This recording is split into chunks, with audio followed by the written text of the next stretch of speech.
सर्वे भवन्तु सुखिनः, सर्वे सन्तु निरामया, सर्वे भद्राणि पश्यन्तु, माँ कश्चित् दुःखभाग् भवेत्। भारतीय मनीषियों ने मानवीय मूल्यों की विवेचना मानव मात्र के कल्याण के लिए इसी प्रकार से की है। आज हम बात करेंगे जीवन में मूल्यों के महत्व की। ये कहाँ आ गए हम? जीवन मूल्य मानवीय आचरण तथा व्यवहारों के मापदंड होते हैं। जीवन मूल्यों का आधार मानवीय अनुभव, सामाजिक परंपराएं एवं विभिन्न संस्कृतियां होती हैं। विभिन्न जीवन मूल्यों के नियमन एवं विकास में आध्यात्मवाद, ईश्वरवाद, नियतिवाद एवं परलोकवाद आदि धार्मिक एवं दार्शनिक सिद्धांतों का समुचित योगदान होता है। मूल्य मनुष्य के अंतरतम में जगती हुई वह शक्ति है जो उसे एक विशिष्ट प्रकार से कर्म करने के लिए प्रेरणा देती रहती है और उसके आचरण को भी शासित करती है। आज मूल्य परक अवधारणा में बदलाव आ गया है। हम प्राचीन मान्यताओं, परंपराओं को छोड़कर भौतिकवादी संस्कृति और सभ्यता को अपनाते जा रहे हैं। हमारे जीवन में मूल्यों का दिन प्रतिदिन क्षरण होता जा रहा है। प्रसिद्ध अर्थशास्त्री ग्रेसम ने कहा था, खोटा सिक्का अच्छे सिक्कों को चलन से बाहर कर देता है। कल तक हम जिन मूल्यों को गिरा हुआ समझते थे, आज उन्हीं के पीछे भाग रहे हैं। ज्ञान, विज्ञान व तकनीकी के विस्तार के साथ बुद्धि व विवेक का संकुचन हो रहा है। ज्ञान बढ़ रहा है और व्यक्तित्व का दिन प्रतिदिन पतन हो रहा है। हम वर्तमान में कोविड की भयानक परिस्थितियों में भी मानवीय मूल्यों को गिरता हुआ देखते हृदय द्रवित हो जाता है। भारतीय मनीषियों ने मूल्यों के लिए 4 पुरुषार्थ बताए हैं: धर्म, अर्थ, काम, मोक्ष। इसे ही पुरुषार्थ चतुष्टय कहा जाता है। परम पुरुषार्थ मोक्ष ही है। यही मानव जीवन का अंतिम उद्देश्य एवं चरम लक्ष्य है, जहाँ पर आत्मिक शांति और परम सुख की उपलब्धि है। इसे ही आध्यात्मवाद भी कहा जाता है। यही जीवन की पूर्णता है। शेष 3 पुरुषार्थ धर्म, अर्थ, काम और मोक्ष व्यवहारिक हैं, और परंतु यह भी जीवन जीने के लिए अनिवार्य है। मनुस्मृति में धर्म के 10 लक्षण बताए गए हैं: धैर्य, क्षमा, शांति, अस्तेय, शुद्धता, इंद्रिय निग्रह, बुद्धि, विद्या, सत्य एवं अक्रोध।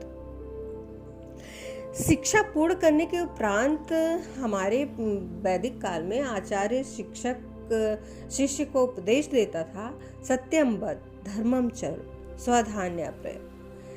अर्थात सामाजिक गृहस्थ जीवन में भी रहते हुए सत्य, धर्म और स्वाध्याय का पालन करते रहो। वर्तमान में छात्र ही भावी समाज के निर्माता, और छात्रों को ऐसी शिक्षा दी जानी चाहिए जो कि शाश्वत मूल्यों का संरक्षण और विकास कर सके। एक तरह से मूल्य शिक्षा के नीति निर्देशक तत्व हैं। मूल्य शिक्षा को दिशा और निर्देश प्रदान करते हैं। इनके द्वारा शिक्षा के स्वरूप का निर्धारण भी किया जाता है। इसीलिए कहा जाता है, मूल्य विहीन शिक्षा निरर्थक है।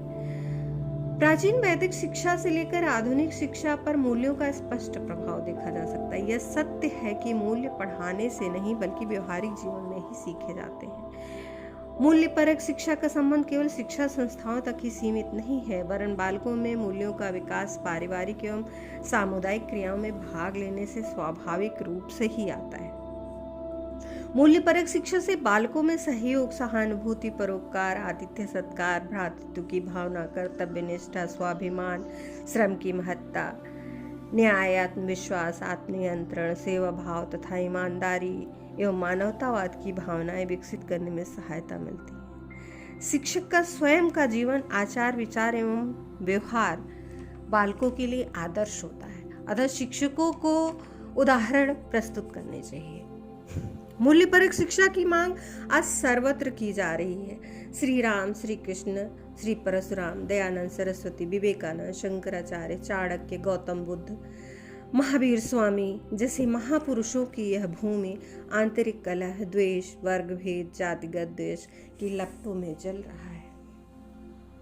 नूतन एवं पुरातन का संघर्ष, महानगरों की आपाधापी, आधुनिकीकरण एवं अभावों का विस्फोटक मिलन, लोकतांत्रिक राजनीतिक मूल्यों का क्षरण और अंतःकलह से संपूर्ण मानव समाज अशांत, त्रस्त, शोषित एवं भयभीत हो रहा है। आज मानववादी दर्शन विकसित करने की आवश्यकता है। यह दर्शन मानवीय मूल्यों को एक नूतन अर्थ प्रदान करता है। आज के संदर्भों में देखें तो सभी मूल्यों को किसी न किसी रूप में शिक्षा में स्थान देना ही होगा। शिक्षित व्यक्ति से हम यही आशा करते हैं कि उसमें ज्ञान, वैज्ञानिक दृष्टिकोण, कार्य के प्रति सही रवैया, जागरूकता, सहयोग, करुणा, उदारता, अनुशासन और मैच्योरिटी हो। मूल्य शिक्षा में इन विषयों को शामिल किया जाना चाहिए। नैतिक मूल्यों के विकास के लिए आस्तिकता में भी विश्वास आवश्यक है। वैदिक ऋषि कहते हैं, अस्तो मा सद्गमय, हे प्रभु मुझे असत्य से सत्य की ओर ले चलने के लिए प्रेरित करो। मूल्य चाहे व्यवहारिक हो या आदर्शवादी, ये मानव को नैतिक जीवन जीने में सहायक होते हैं। अतः आवश्यक है कि हम स्वयं भी मूल्यों को व्यवहार में लाएं और दूसरों को भी प्रेरित करें। धन्यवाद। मेरे चैनल को सब्सक्राइब करें, वीडियो को लाइक, शेयर और कमेंट करें।